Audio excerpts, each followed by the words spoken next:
The second session today is a comparison really of the Testament issue, the gospel issue. I'm going to make it a little bit broader than that. But the manuscripts of the New Testament, not just the Gospels, versus the Gnostic Gospels from Nag Hammadi. In the Da Vinci Code, one of the characters, Lee Teabing, who is cast in the story as an expert on the Holy Grail, which we find out in the Da Vinci Code, the Holy Grail is not a chalice or cup. It is a bloodline of Jesus. But one of the characters, Professor Teabing, says this: more than 80 Gospels were considered for the New Testament, and yet only a relative few were chosen for inclusion, Matthew, Mark, Luke, and John among them. These texts, quote, are the earliest Christian records and the unaltered Gospels. Now, before I turn the slide here, there is a reason why, when the Da Vinci Code came out, every scholar from any theological position, from the most rabid fundamentalist to the most rank atheistic liberal, said this is bunk. And this is one of the biggest reasons why. These claims, as far as the nature of the Gospels, earliest and unaltered, are just frankly laughable to people who do this for a living. But again, it's like, well, it's just fiction. And everybody could have lived with that if it wasn't for the fact on the first page, or the inside cover of the Da Vinci Code, he talks about the meticulous research that went into this and how this is just going to change everything, and then successive interviews. That's what torqued people off, regardless of their theological position. Because frankly, scholars don't like when people invade their turf and say dumb things about it. Okay? Now, what are the Nag Hammadi documents? You'll notice in red there on the map, the bottom third is Nag Hammadi, the place. The Nag Hammadi texts are a collection of 13 ancient codices, which is essentially what we'll call it a book, something bound on one side or folded, containing over 50 Gnostic texts. They were discovered by accident in Upper Egypt in 1945. The man at the center is the accredited discoverer, Muhammad Ali Saman. Had gone off, kind of like the Dead Sea Scrolls story. He goes off and is looking for fertilizer in the mountains close to his village, and he unearths a jar, and the rest, they say, is history. The books that were found at this location were quickly sold into the black market. The Egyptian government eventually got them fairly quickly. This is what they look like. You'll notice that as manuscripts go, this is pretty decent condition. I mean, you can get a whole lot worse than this. Despite the figure to the left there, you can see how tattered some sections are. They were taken to the Cairo Museum, and another few years went by before scientists knew about them. In 1966, at a conference in Italy devoted to Gnosticism and these new texts, James Robinson assembled a group of editors and translators to publish the codices in English. This is the cover of the book. I have it with me here if you want to look at it today. Robinson was chosen to oversee the project, and eventually a facsimile edition was published. Facsimile editions, they're just literally pictures of each leaf in book form. They're plates. If you've ever seen a book that has plates in it, that's what you get. It's only $750, so rush right out and get yours. It's an expensive set. Subsequently to that, though, there was a translation in English, and the introductory material prefacing the translation, this is taken from Robinson's book, says this: the library of 4th century papyrus manuscripts consists of 12 codices plus 8 leaves, so on and so forth. 4th century. These were Coptic manuscripts. Coptic is just the ancient Egyptian language put into a sort of Greek. A lot of the letters in Coptic and Greek match. There are a few different letters that were added because of the sounds in the Egyptian language that the Greeks didn't use. But there's a lot of overlap there in the language. But these were from the 4th century. Now the 1st century, I should say this before we go much further, so you get this fixed in your mind. The 1st century is the year 0 to 99. 2nd century begins with the 1, as in 100 on. 3rd century begins with 2. You back it up a digit. Okay? So 4th century, we're talking about written in the 300s sometime. This is Coptic, but everyone agrees, and rightly so, that the Coptic texts were actually themselves translations of older Greek material. One of the ways that's known is there are lots of Greek loanwords in the texts. There are other ways to tell that too, but we're not going to worry about that for today. These texts, according to the Da Vinci Code, are the earliest Christian records. Okay. Boy, he didn't look very far for that. Here are some sources. Again, if you get the DVDs, you can look these books up if you're interested, and I recommend taking some interest in textual criticism. I know it sounds horrible, but it's actually really interesting. Text of the Greek New Testament. Textual Criticism by David Allen Black is a nice intro for the layperson. I recommend it. Dave's a nice guy too, he's a friend of mine. Canon of Scripture, F.F. Bruce is a classic. And the latest work on the canon, The Formation of the Christian Biblical Canon by MacDonald, is really quite good. Again, these are well-recognized mainstream scholars with no particular axe to grind. Let's talk about the date, though.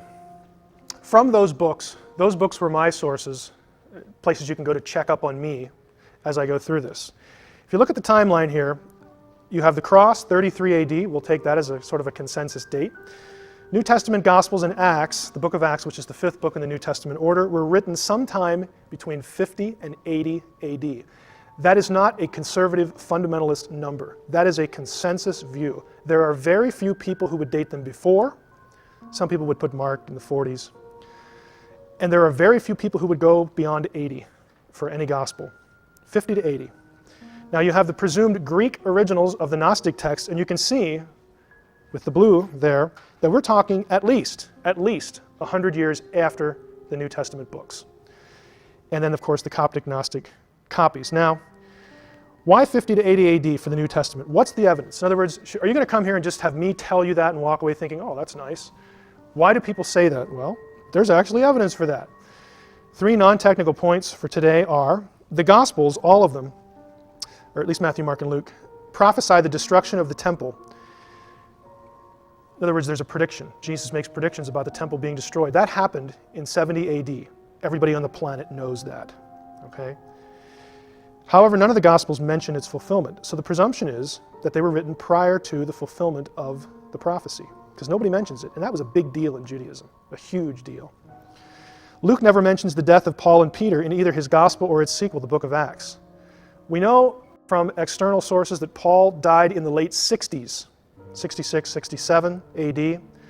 The book of Acts ends before his death, and Luke was written prior to Acts, so there you go. Do the math. Manuscript evidence. This is called the Rylands Papyrus. It is the oldest manuscript in any size of the New Testament, and it dates to roughly the 130s, or the 140s, something like that. It is from John 18:31 to 33. This is when Jesus is in front of Pilate. I'm not going to translate the whole thing, but just so you know where it comes from. Therefore, Pilate said to them, "Take him, you all take him, and judge him according to your law." And the Jews said to him, "We are not authorized to put to death anyone." And they said that in order that the word of Jesus might be fulfilled, which spoke of the type of death that he would die, and so on and so forth. But the red are the letters that show up in this papyrus. And so this is what papyrologists and New Testament paleographical experts do. They'll take a scrap, and now, especially with the use of computers, you can find where the matches are in a document. Okay? This is the oldest one. Now, if this manuscript dates to the 130s, the original, logically, let's put our thinking caps on, logically would have been prior to the 130s. Okay? Again, why doesn't Brown or his sources go into this? They either don't know it, which isn't good if you're writing, especially if you're claiming to write nonfiction, or they don't want you to know, which is probably worse. Do we have any other hard evidence that the New Testament Gospels are older than the oldest Nag Hammadi material? What about the rest of the New Testament? Well, the answer is yeah, we do. Very simply, early church fathers, early church writers quote the New Testament. Like, what else would they quote? They're doing sermons, they're doing commentaries, they're writing theologies, they're quoting the New Testament. And we know when these guys lived because of Roman records. Okay, we know when they lived. We know when Barnabas, we know all these figures, their dates and everything else. So when they quote something, it fixes a date for that quotation. The thing they're quoting must have existed prior to the quotation. This is simple, coherent logic that apparently escapes Brown's sources, or again, they just don't want you to know. Epistle of Barnabas, there the date 70 to 79, quotes Matthew and Mark. The Didache quotes Matthew extensively, and that's between 70 and 130. Luke and John are both quoted in what's called the Muratorian fragment, again, 170 to 180. There are external methods of dating too, paleographical analysis, carbon-14, whatnot. Polycarp, these are his life dates, 69 to 155, lived a long life. He was a convert of the Apostle John, the John, quotes the book of Acts in his own epistle to the Philippians. The shepherd of Hermas quotes Acts several times. There you have the dates. The epistles of Paul. Romans is cited by Clement of Rome a lot. There are his dates. He's also cited, Romans is cited by Polycarp in the Didache. 1 Corinthians is cited in the Didache and the shepherd of Hermas. So is 2 Corinthians and also by Polycarp. Galatians is cited by Polycarp and Diognetus. Ephesians and Colossians by Polycarp, Clement, and Ignatius. There you have Ignatius's dates. Philippians is cited again by Polycarp. You see a pattern emerging? What I'm going to do here is I'm going to go through every book of the New Testament. Every book of the New Testament is quoted in a source earlier than the oldest Gnostic material at all. Every one of them, without exception. Epistles of Paul, more of them, 1st and 2nd Thessalonians, 1st Timothy and Titus, again cited by Clement, the Didache. Ignatius makes allusions to the personal letter of Philemon. There's a debate whether that's an actual quotation or an allusion, but an allusion, works for our purposes. The book of Hebrews is cited frequently by Clement. James also, 1st and 2nd Peter, cited by Clement. 1 John, the Shepherd of Hermas. 2 John by Polycarp and other sources. And the book of Revelation, cited by Hermas and Justin Martyr, whose date is 160. Every book in the New Testament is quoted by somebody before any Gnostic gospel was written. I'm not talking the translation, was written. Now, the only possible exception among the Gnostic material is the Gospel of Thomas. Thomas might be roughly contemporary with some of the later Gospels, but that is the only one, and there's debate over that. But I'm telling you because there's debate on it. Okay? And by the way, the Gospel of Thomas, if you, again, a lot of this scholarly material is really expensive, and you have to be near a library to get a hold of it. But there are, you know what a harmony of the Gospels is? When they'll take the Gospels, the four of them, or the three anyway, the three synoptics, Matthew, Mark, and Luke, and they will put them together into a flowing narrative. There are sources by scholars, one of whom I know, Craig Evans. If you listened to Coast a couple weeks ago, Craig was on the show talking about the Gospel of Judas.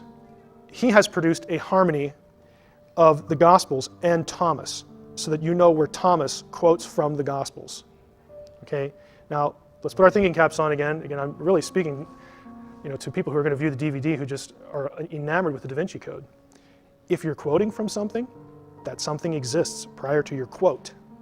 Okay? It just makes sense. So even in the oldest case, again, it's debated, Thomas might be later, but just so that you know, we're not running from the Gospel of Thomas. The statement implies or assumes several things. Let me go back to the statement. You've seen it before, but repeating it. More than 80 Gospels are considered for the New Testament, yet only a few were chosen. When Tiebing says that, you, the reader, are given certain suggestions. Certain things are implanted in your mind.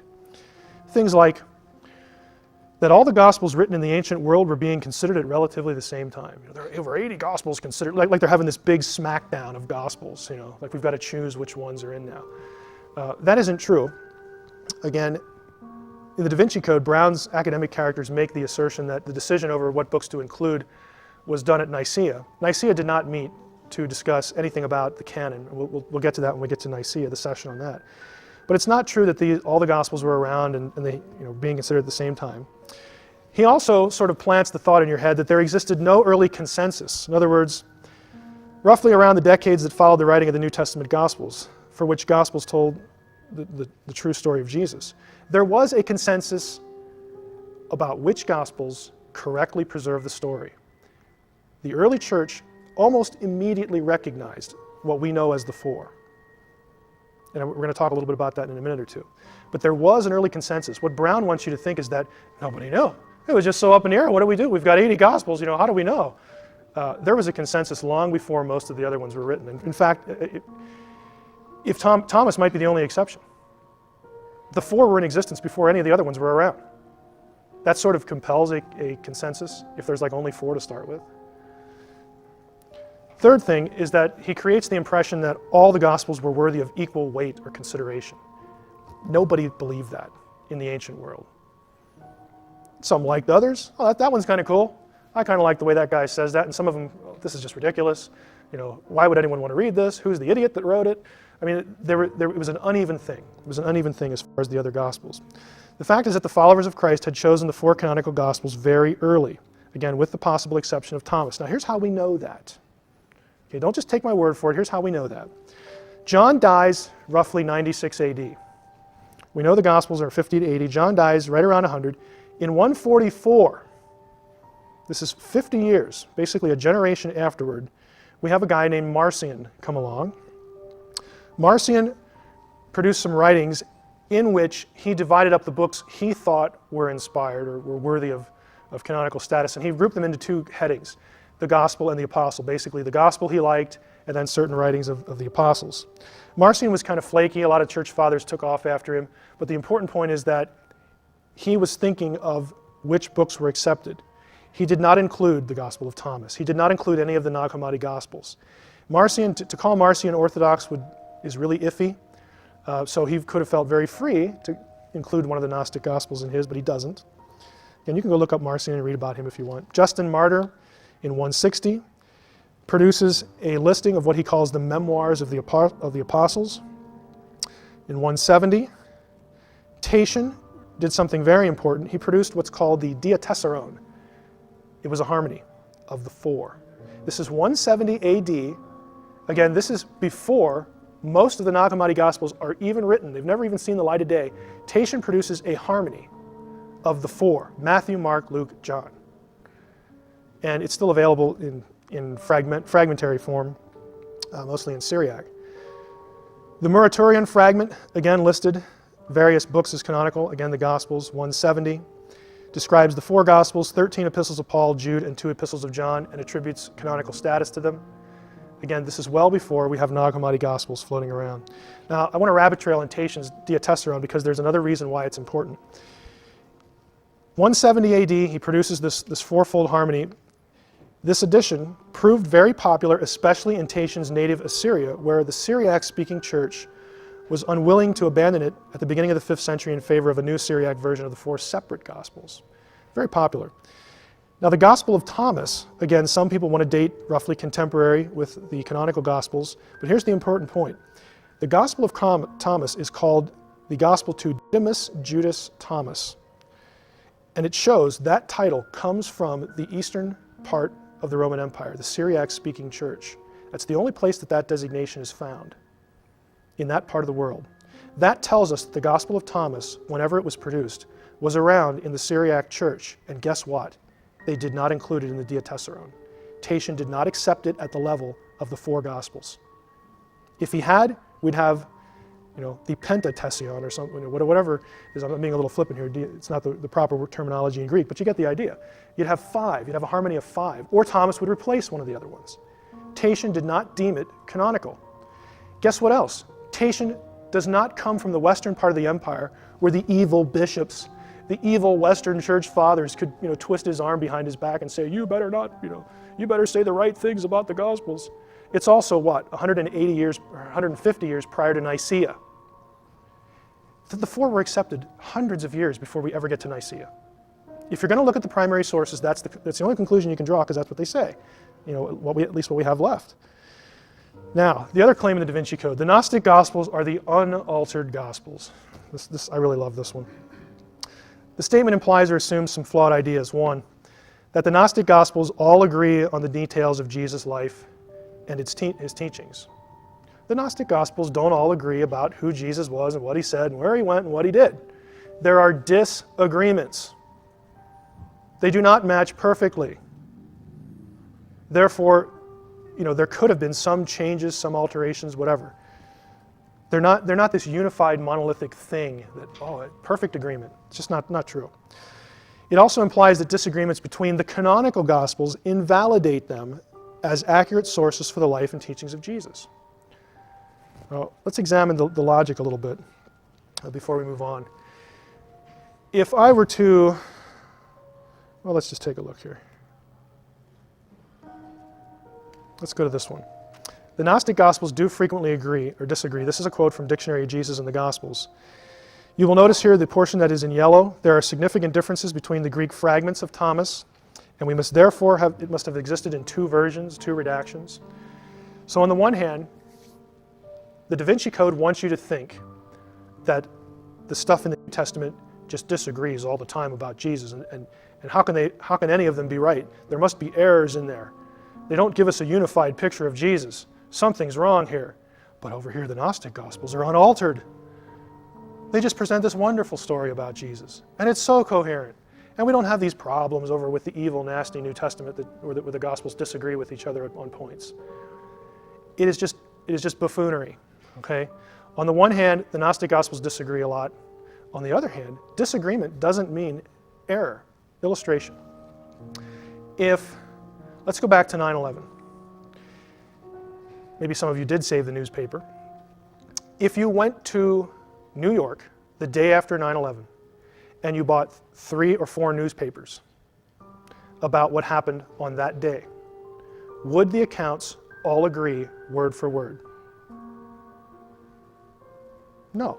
I mean, you pick up a newspaper any day and look at a common story, sports page, lifestyle, whatever. You have different people writing. They use different words. They highlight different parts of an event. Does that mean that any of them are wrong? Does it of necessity mean that any version is wrong? No. They might be, but it doesn't necessarily mean that, because there's different people. They write from their own perspective. They choose. They have a pile of information in a limited amount of space. Same thing in the ancient world. You don't go down to your Rite Aid or to Office Max and get another ream of paper. You got what you got.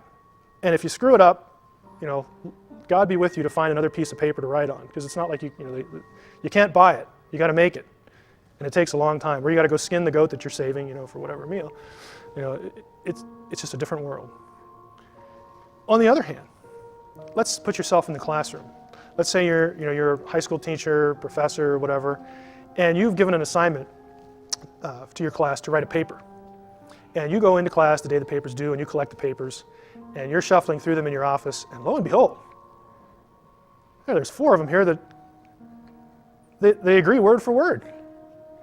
What would you think? Somebody's copying. We have plagiarism here, or somebody's copying, there's collusion, and whatnot. Let's take this to the Gospels. Yeah, the Gospels disagree. Disagreement does not necessarily mean that any of them are wrong. This is why it's kind of neat when people come along and produce harmonies and synoptics. Exact agreement would suggest collusion, but that isn't what you find in the New Testament. I'm glad they disagree, because if they all agreed word for word, that would look like they all got together in a smoke-filled room and said, let's get the story right. That's not what you have. The Gospels disagree again because of difference in audience, difference in personality. There are similarities because these guys know each other. They probably pal around with each other periodically, but there's also independent work. It's just what you'd expect in the normal circumstance of those days. Now, I'm going to recommend some books. Again, check up on me, buy them. They're not expensive, at least these aren't. And these are the best sources for historical reliability of the Gospels from people who are scholars who are aware of the disagreements between the Gospels. Craig Blomberg has produced one on the historical reliability of the Gospels. That's Matthew, Mark, and Luke. He has a companion volume on John's Gospel, same focus. This is not light reading, I will warn you, but it's the best thing in print, just bar none. Why 4 Gospels? Again, from my friend David Allen Black. Black tries to write for the lay audience, so if you're going to start somewhere, I'd start with Black, but the mother lode, the trench work, is Blomberg. And Rethinking the Synoptic Problem, again by Black. Okay, that is the end of the session for the New Testament. We have, can't remember when we started, but we can take some questions again. Summary. I'll try to do this each time. The summary is you need to match the claims of the book and the sources Brown is using. That the Gnostic Gospels are older, that they're more consistent, that they're more reliable, that they're unaltered. None of those points can stand up with actual historical evidence. Guys who were alive, who were quoting the New Testament, we know their dates are fixed absolutely. They're quoting the material before any of the Gnostic Gospels even existed. Now, I don't know why Brown doesn't put this in his book. Well, maybe I do, it wouldn't sell as well, I guess. But again, he's just a fiction writer. He's Dan Brown, cool idea for a story, let's write one. This is how I make my living, I write neat stories. The people that I think are more worthy of blame, that are really guilty of, frankly, pseudo-scholarship, are his sources. People like Michael Bagent, Lincoln, Richard Lay, Henry Lincoln, Picknett and Prince, these people who are writing, quote, nonfiction, and they're telling you stuff and they're not giving you the information. They either don't know it, which doesn't speak well of their ability and their credentials for writing this, whatever book they're writing, or they don't want you to know. They have an agenda to push. And either one is bad. I'm going to let them take the pick and explain to me why this stuff isn't in their works. Okay. Any questions? Yes, sir. You went into a long parenthesis on the Gospel of Thomas as the only exception. And I heard the arguments, but I'm not sure exactly it's the exception in what sense of age. Chronologically, yeah. Maybe the only one that is as old as the New Testament originals. Yeah, the reason that is supposed is Thomas is the only Gnostic gospel for which there is Greek material. Remember, the supposition is that you have the Gnostic Gospels, they're all written in Coptic, they are translations of older Greek originals. There isn't one shred of Greek material for any of the Gnostic material, except for Thomas. And since we have that from Thomas, and I mean, they're little pieces. It's not like, you don't even have pages, in Thomas's case, but the Greek original is known because of the scraps that are there. And so the difficulty is, well, can we get a reliable date, from the scraps? It's kind of a carbon-14 problem, because to date it you'd have to destroy it, and there's that little of it left. So the guess is somewhere, it might be as early as 50, which would put it contemporary with the canonical Gospels. But that's the only one, just because there just isn't material, for it. Another question. Yes. This isn't redundant, but Thomas preceding the association with Gnosticism, was it? Is he considered, as you're prefacing, as a Gnostic text? And how was it viewed beforehand in other epistles? Well, have any of you ever read Thomas? Thomas is not actually, you've read it? Okay. Thomas is not actually a gospel like you and I think of a gospel. When we think of a gospel, we think of a narrative history of the life of Jesus. That isn't actually what Thomas is. Thomas is a list of sayings. Think of the book of Proverbs and you have sort of an analogy. They're called logions, or logia would be the correct plural. They're just sayings, things that supposedly Jesus said. So the reason that this collection of sayings is viewed as Gnostic is because some of the content of the sayings, thematically and conceptually, will match Gnostic material that is much longer and more theological, treatises. So that's where the association comes in. And even if Thomas is as early as the 50s or the 60s or whatever, what you have is pieces, you have threads of the fuller Gnostic thinking that comes later. You have threads of that, little pieces of it resident in Thomas, which comes again as we mentioned last time. Gnosticism as a movement is the result of a convergence of threads of ideas. And so you have Thomas reflecting some of those.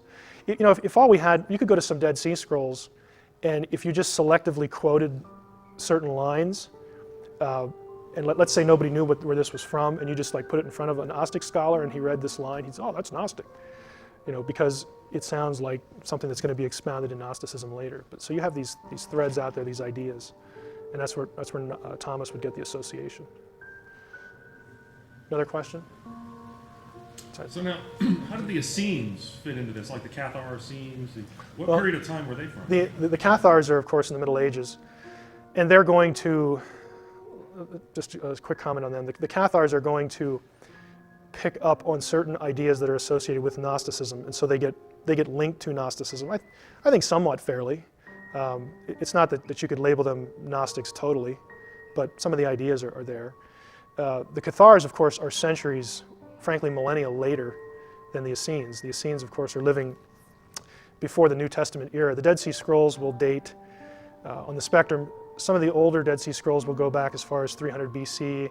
You have some that go into the 1st century AD, as far as paleography and carbon-14 dating. The Essenes are going to be residents at the place Qumran where the Dead Sea Scrolls are discovered. It's still probably the majority view that the Essenes produced what are called the sectarian manuscripts at Qumran, the ones that the community actually produced, as opposed to others they were collecting, like the Book of Enoch. The Essenes didn't write the Book of Enoch, but they had a library there and it was in there.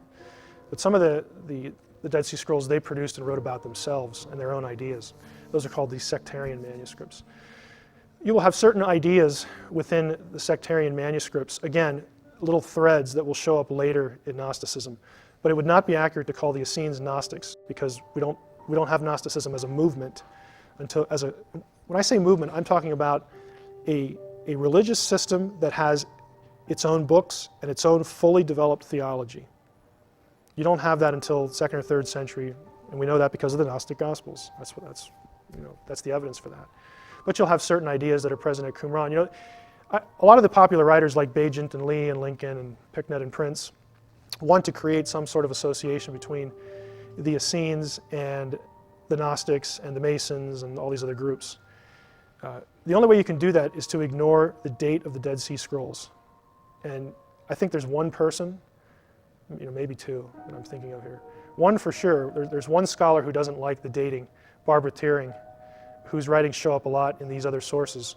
So basically they're quoting Thiering against literally the thousands of other scholars who agree with the work of the team that produced the dating on the scrolls. And Thiering does not base her date on carbon-14 or paleography.